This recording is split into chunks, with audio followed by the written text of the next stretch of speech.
अंधेरों और सन्नाटों में बसी वो साई, उजाड़ और बयाबान में रहने वाली वो मखलूकात और कुछ दिल दिला देने वाले वाक़यात के साथ welcome to my show horror night with फिजा।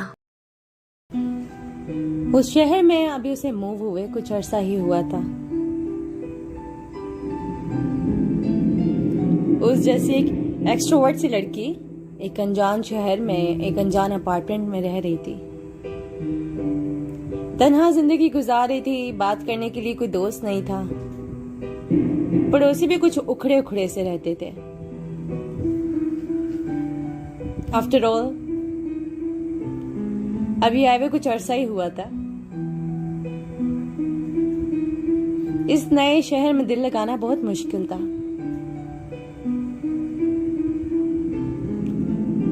लेकिन इस जगह में एक अजीब सा खौफ था, एक अजीब सी पुरसरारियत थी। ये जगह हर वक्त दिल में एक सवाल पैदा करती थी कि क्या यहाँ का माहौल ही अजीब है, या इस शहर की हवा घुटी घुटी सी है, या फिर ये लोग जो मेरे इतराफ में रहते हैं, इनकी नजरें, इनकी मौजूदगी मुझे खौफ दिलाती है। जी हाँ, नादिया की एक कहानी जो मैं आपको सुनाने जा रही हूँ। एक ऐसी लड़की जो कि बहुत एक्सट्रोवर्ट सी होती है, एक नए शहर में मुंतकिल हो जाती है। इसके बारे में मजीद बात करेंगे, लेकिन सबसे पहले hello everyone, welcome to my show horror night with Fiza, जिसमें मैं फिजा आपकी होस्ट, आपकी दोस्त, शब के 2 बजे कुछ कहानियां, ड्रोनी वाकयात आपको सुनाती हूँ, आपको कुछ हकाइक से आगाह करती हूँ, कुछ वाकयात आपकी समात में सरगोश करती हूँ। तो कल की तरह आज भी शब का वो वक्त आ गया है जब आप और मैं मुलाकात करते हैं, हम रूबरू होते हैं, हम कलाम होते हैं, गुफ्तगू करते हैं और बात करते हैं अपनी फेवरेट चीजों के बारे में। जिन, भूत, पड़ियां, चुड़ैल, विचेस, द बैरीमन, हमजाद, black magic. So all my horror freaks, hello everyone.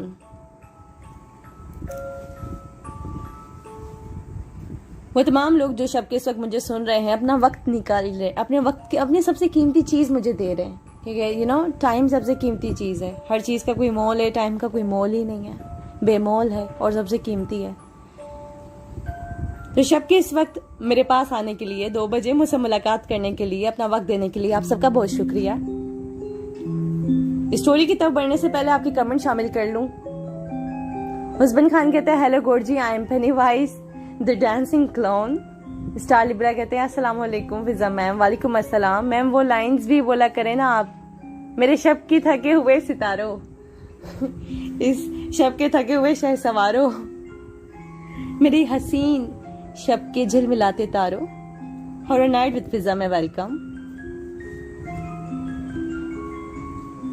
Ahmad Hasan सही कहते हैं first time here. I know that because मैं इस ग्रुप के अंदर बड़ा कम आती हूँ, पर जब आती हूँ छा जाती हूँ। तो तमाम लोग जो खामोशी से मुझे सुन रहे हैं, कुछ कह नहीं रहे हैं, उन सबको भी वेलकम और मेरे डेली लिसनर्स को भी वेलकम। हम नादिया की स्टोरी की तरफ बढ़ेंगे।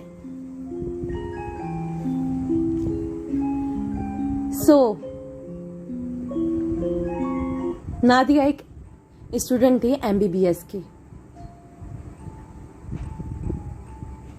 अपना MBBS कंप्लीट करने के बाद प्रैक्टिसिंग ईयर में उनको अपना शहर छोड़ के दूसरे शहर में मुंतकिल होना पड़ा।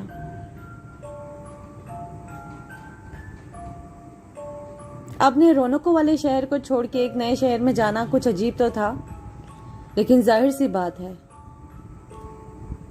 जब इतना कुछ पढ़ लिया, इतनी स्ट्रगल कर ली, MBBS कर लिया, तो प्रैक्टिसिंग ईयर भी गुजर ही जाने थे।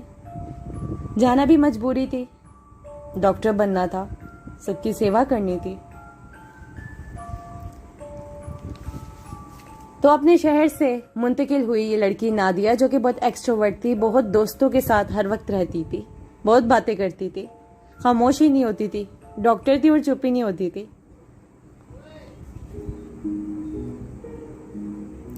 एक अपार्टमेंट में उन्होंने किराए का घर लिया जहां पे उन्हें प्रैक्टिसिंग ईयर्स के लिए रहना था। ये रिहाइश टेम्परेरी थी, लेकिन सबसे ज्यादा पहले जो चीज मैटर करती थी वो थी सेफ्टी। अपनी सेफ एंड सिक्योर जगह देखने के लिए उन्होंने एक ऐसे अपार्टमेंट में घर लिया जहां एक कम्युनिटी रहती थी।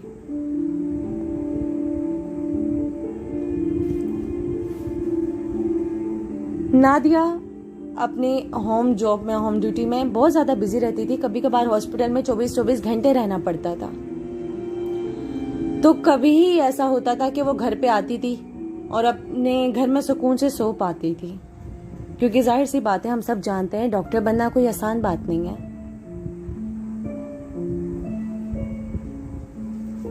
बहरहाल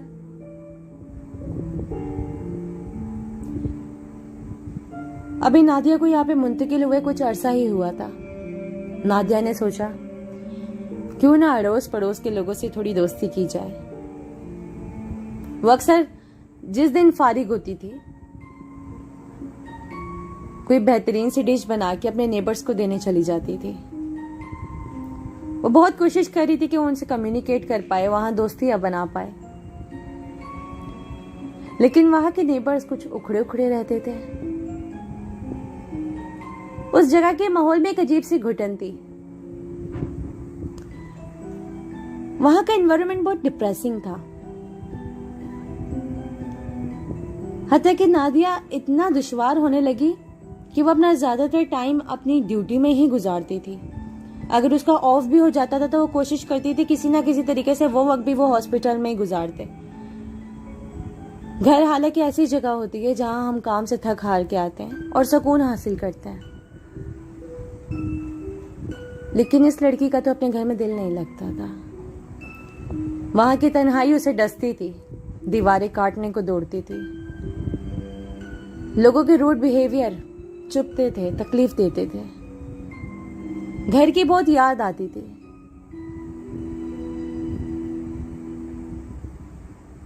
माँ के हाथ के पकवान, बहन भाइयों की शरारतें, अपने कमरे की वो आदत, उन सब चीजों का एहसास उसे वहां से मुंतकिल होने के बाद हुआ। बहरहाल उस घर में तन्हाई को गले लगाने से बेहतर था कि वो ड्यूटी पे ही अपना टाइम वेस्ट करे। उसकी एक दोस्त बनी जहां वो जॉब करती थी, जिसका नाम था शहनाज। शहनाज उससे अक्सर बातें किया करती थी कि यार तुम्हारी कोई फ्रेंड्स और ज्यादा नहीं है, तुम हालांकि कितनी बातूनी हो, लेकिन तुम्हारे अपार्टमेंट के लोग मुझे बहुत अजीब से लगते हैं। अक्सर मैं तुम्हारे घर में आती हूँ तो वहां के लोगों की नजरें इस तरह से मुझे देखती हैं जैसे मुझसे सवाल कर रही हूँ कि मैं यहाँ क्यों आ गई हूँ। नादिया कहती थी कि वो भी कुछ इसी तरह का एनवायरनमेंट वहां पे फील करती है, इसलिए बहुत जल्दी वो वहां से मूव होने वाली है। एक स्टेट एजेंट को कह के एक नए घर को देख लिया गया है और हो सकता है इस महीने के आखिर में ही वो यहाँ से मूव हो जाए। शनाज कहती है तो तुमने बिल्कुल अच्छा किया। बहरहाल किसी भी तरीके से एक महीना उस घर में गुजारना होता है। अब ये घर मैं आपको बता दूं कि किस तर्ज का बना हुआ है। एक रेजिडेंशियल बिल्डिंग है जिसके 7 फ्लोर्स हैं।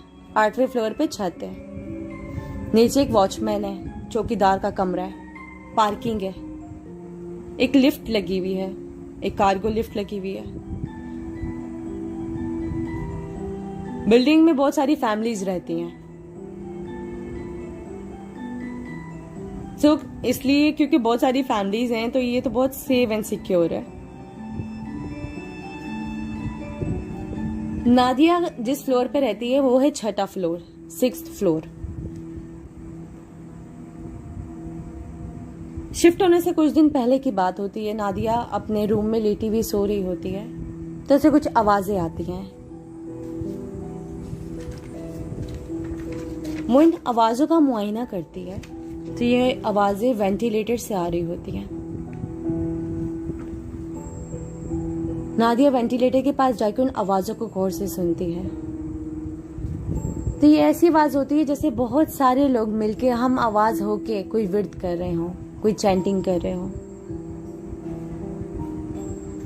रात के इस पहर ये आवाजें सुन के नादिया को बहुत अजीब सा महसूस होता है।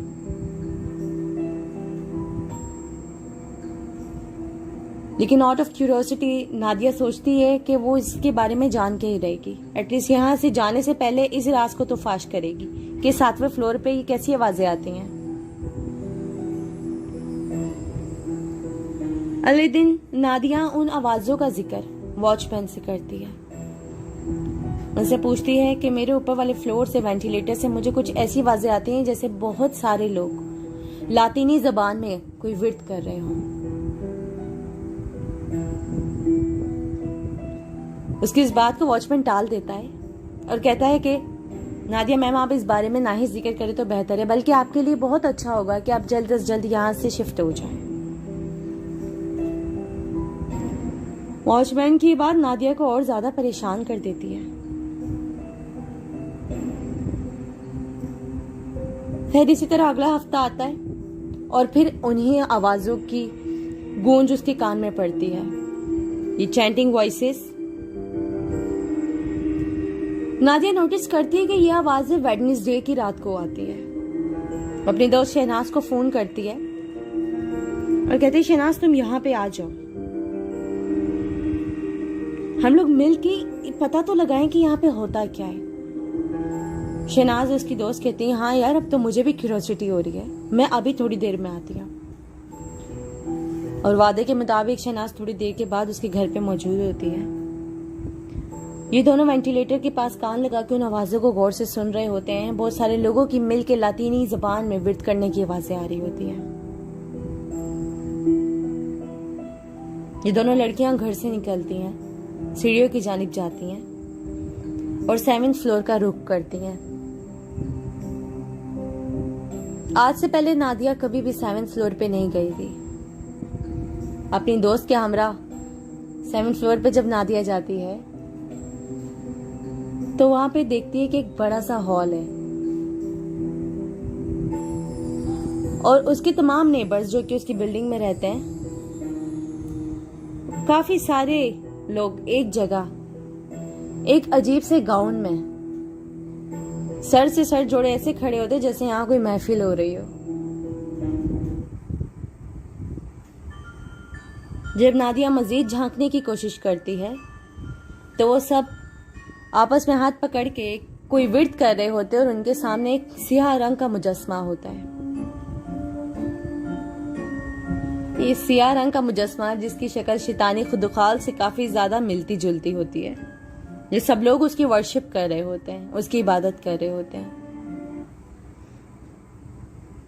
नादिया की दोस्त शहनाज उसे पीछे खींच के कहती है कि ये बिल्डिंग में जितने भी लोग रहते हैं ये सब शैतान की पूजा करते हैं। नादिया, ये कम्युनिटी वाले जो हैं ये फ्री मैसन हैं। वो कहती, क्या मतलब? कहती, तुम्हें इसके बारे में नहीं पता? ये एक ऐसी सीक्रेट कम्युनिटी है जो कि शैतान की पूजा करती है। नादिया मजीद जानना चाहती है लेकिन शहनाज उसको समझा के वापस ले जाती है।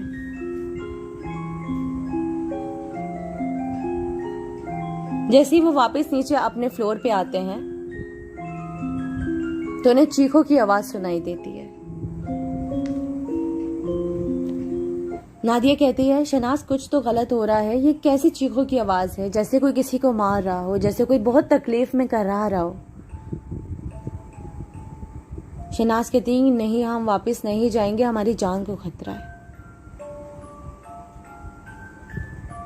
इस कहानी में नादिया मजीद ये लिखती है कि शहनाज के कहने पे मैं उस रात वहां पे वापस तो नहीं गई, लेकिन अगले दिन जब मुझे शिफ्ट होना था मेरे दिल ने कहा एक दफा जाके मैं उस हॉल को जाके एक नजर तो मार के आऊं। और जब मैंने वहां पे देखा तो मेरे रोंगटे खड़े हो गए, क्योंकि वहां पे एक छोटी बच्ची का सर कटा हुआ पड़ा था।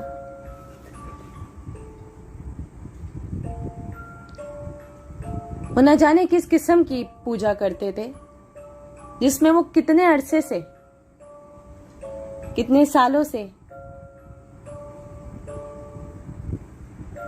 बच्चों की बलि दे रहे थे, उनको सैक्रिफाइस कर रहे थे शैतानी रूहों को खुश करने के लिए।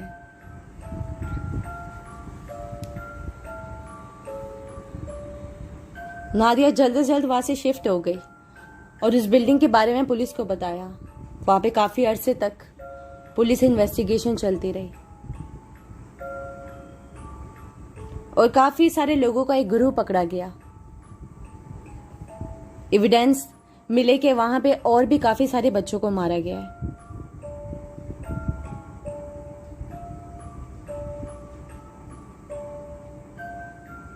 उस जगह पे जब मैं रहती थी मुझे तो इस चीज का कोई अंदाजा नहीं था कि यहाँ पे क्या हो रहा है।